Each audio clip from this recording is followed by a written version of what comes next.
Siempre que se plantea la contratación de nuevos empleados, surgen preguntas como por ejemplo, ¿cuánto cuesta la seguridad social de un trabajador o su sueldo bruto? Por eso, en este vídeo trataremos de despejar todas tus dudas, para ponértelo fácil, y si después necesitas que te echemos un cable, esta es tu asesoría. Con el fin de apostar por el crecimiento de tu empresa, en algún momento tendrás que contratar a nuevos profesionales, una decisión que te conectará con el futuro y para la que es importante conocer costes reales por trabajador. A continuación nos adentraremos en algunos conceptos que necesitarás saber para afrontar un proceso de contratación en tu negocio. ¡Empecemos! Para entender cuánto cuesta la seguridad social del trabajador, veamos primero cuáles son los diferentes tipos de contrato. Existen diferentes tipos de contratos según las necesidades de la empresa, que determinarán los costos salariales y la cotización a la seguridad social. Todos ellos establecen derechos y obligaciones de la relación laboral, pero no siempre se reflejan de la misma manera en la cotización. Empecemos por el contrato indefinido. El contrato indefinido tiene fecha de inicio, pero no fecha de finalización. Dentro de esta categoría podemos encontrar el indefinido ordinario, que puede celebrarse a jornada parcial o a jornada completa, y puede ser verbal o escrito. Pero también existen modalidades de contratación indefinida más específicas, como por ejemplo el indefinido incentivado o el fijo discontinuo, que en todo caso deben celebrarse por escrito, y en ocasiones la normativa limita la celebración a tiempo parcial.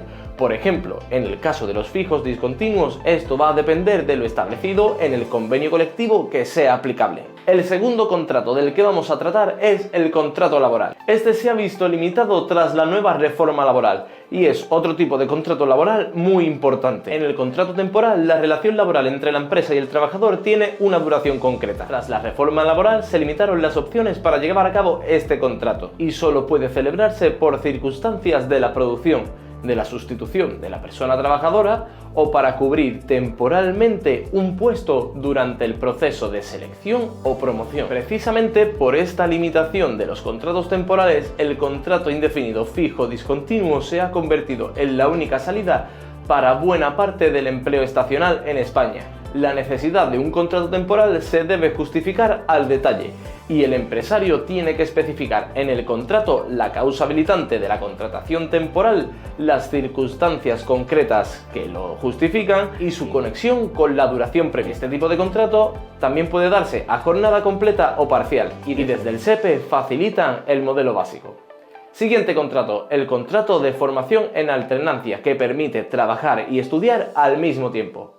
El contrato de formación busca compatibilizar la actividad laboral retribuida con los correspondientes procesos formativos en el ámbito de la formación profesional de los estudios, sobre todo en estudios universitarios o del catálogo de especialidades formativas del Sistema Nacional de Empleo.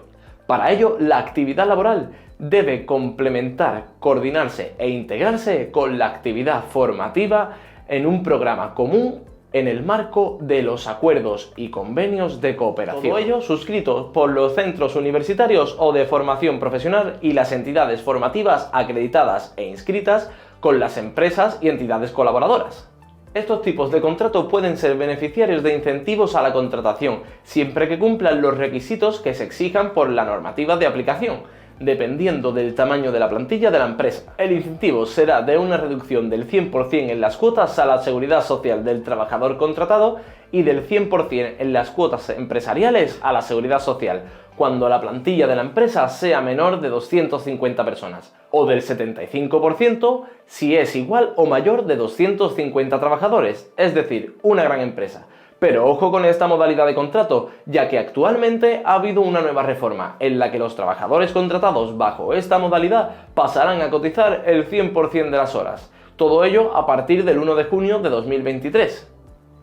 Además, cuando se agota la duración máxima del contrato de formación, es decir, 2 años, si se transforma en indefinido, las empresas tendrán derecho a una reducción de las cuotas de la seguridad social de 1.500 euros durante los 3 primeros años o de 1.800 euros en el caso de ser mujer. En este caso, el SEPE también facilita un modelo tipo de contrato. Por último tenemos el contrato formativo para la obtención de la práctica profesional, que se firma tras finalizar los estudios. Este contrato formativo busca que el trabajador obtenga práctica profesional adecuada a nivel de estudios o de formación objeto del contrato, que desarrolle las habilidades y capacidades correspondientes a lo que estudió. Este tipo de contrato, a diferencia del de formación, que se firma durante el periodo de estudios, debe formalizarse durante los 3 años siguientes a terminar o 5 si se concierta con una persona con discapacidad. Los contratos formativos pueden ser a jornada completa o a jornada parcial. Si se trata del segundo caso, deben figurar el número de horas ordinarias de trabajo al día, a la semana, al mes o al año. Además, este tipo de contrato puede tener incentivos a la contratación si se cumplen los requisitos correspondientes y también, como en los anteriores, el SEPE facilita el tipo de contrato. Ahora vamos a ver una cuestión importante a la hora de saber cuánto nos cuesta un trabajador, el salario bruto versus el salario neto. Cuando hablamos de salario bruto solemos referirnos a la totalidad del coste por empleado sin tener en cuenta la parte empresarial de las cotizaciones, es decir, la cantidad que el trabajador ve reflejada en la nómina antes de que se descuenten las retenciones y cotizaciones a la seguridad social que deben aplicarse de manera obligatoria, mientras que el sueldo neto es el dinero que recibe el trabajador finalmente en su cuenta, es decir, el líquido a percibir. A la hora de pasar salario bruto al salario neto hay que deducir la seguridad social a cargo del trabajador y la retención del IRPF.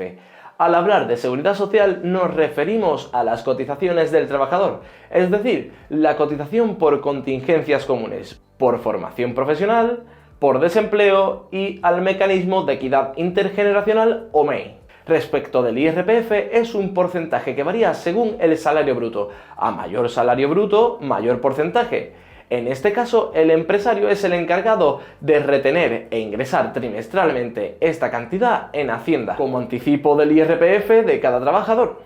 Entonces, ¿cuánto cuesta contratar un trabajador? A la hora de calcular el coste por empleado, debes saber cuál es el convenio colectivo de aplicación, y para ello hay que tener en cuenta tu sector, comunidad autónoma y tu provincia. Una vez sepamos cuál es el convenio aplicable, habrá que estudiar cuál es su categoría profesional, de entre todas las contempladas dentro del convenio colectivo. Es decir, tendrás que ceñirte a las tablas salariales establecidas en el convenio, que indican el salario mínimo para cada categoría profesional. Eso sí, en caso de que este salario sea inferior al salario mínimo interprofesional vigente, habrá que aplicar como mínimo el salario mínimo interprofesional actual. Y ten en cuenta que en estos convenios colectivos también se regula el trabajo en fin de semana y las horas extra. Además de ello, revisa los conceptos salariales y extrasalariales que debes añadir a la retribución del trabajador, como pueden ser el plus por transportes o las dietas. Todo esto es bastante importante porque significa un incremento adicional en el salario bruto. Cuando no existe un convenio colectivo para una actividad concreta o un determinado aspecto no está recogido en él, debemos acudir a lo que se establezca en el Estatuto de los Trabajadores, que es la principal norma en materia laboral. Para encontrar estas regulaciones lo tienes bastante sencillo, solo tienes que buscar en el BOE, en el boletín oficial de tu comunidad autónoma o en el boletín oficial de tu provincia. Sabiendo esto, si quisieras, podrías pactar con tu empleado una cantidad superior por los servicios prestados a tu empresa, siempre que su cualificación, la experiencia o la competencia en el mercado laboral así lo merezcan. Y ahora la pregunta del millón: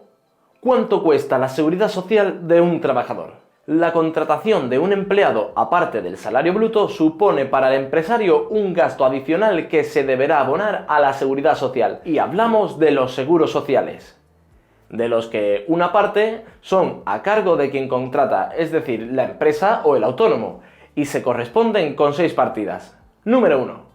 Cotización por contingencias comunes, que corresponde al 23,6% de la base de cotización. 2. Cotización por desempleo, que corresponde al 5,5% en indefinidos y al 6,7% en contratos temporales. 3. Cotización por accidentes del trabajador y enfermedades profesionales. En este caso, el porcentaje varía según los coeficientes que aparecen en las tablas de cotización por cada actividad.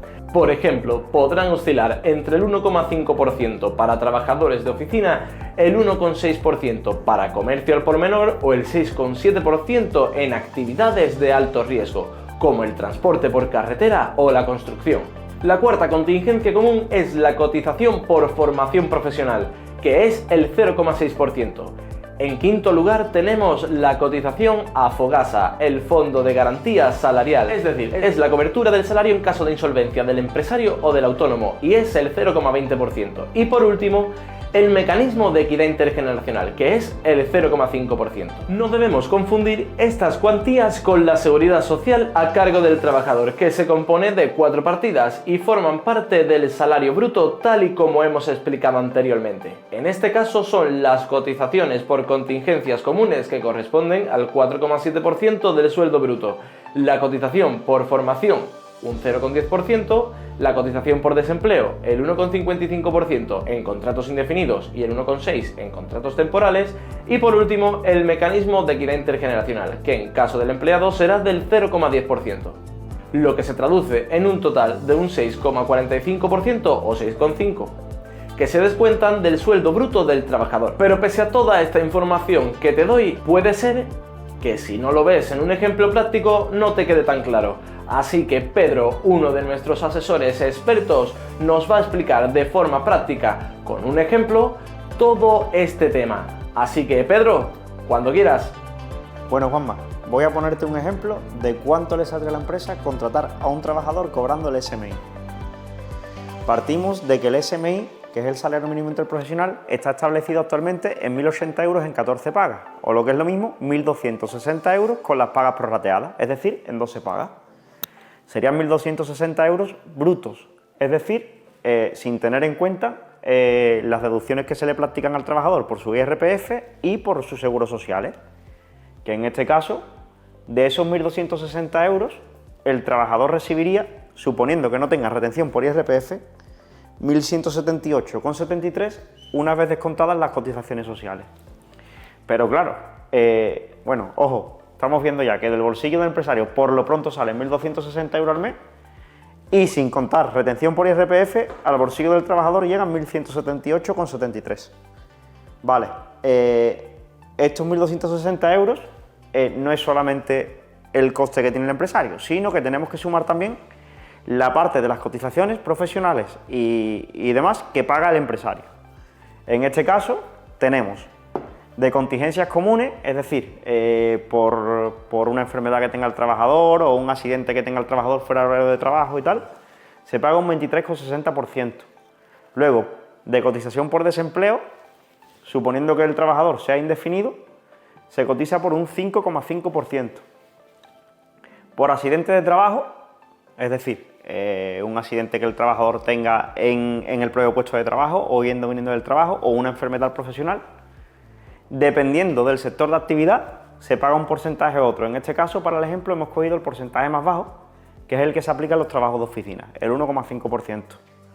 Luego hay una parte que se destina a formación profesional, que es el 0,6%, una parte que va al fondo de garantía salarial, que es como un fondo al que es como un seguro al que se destina esa cantidad para que en caso de un concurso de acreedores de una empresa o de una insolvencia de un autónomo que tenga trabajadores, se le puedan pagar o se pueda garantizar un mínimo de esos salarios que queden pendientes de percibir para los trabajadores.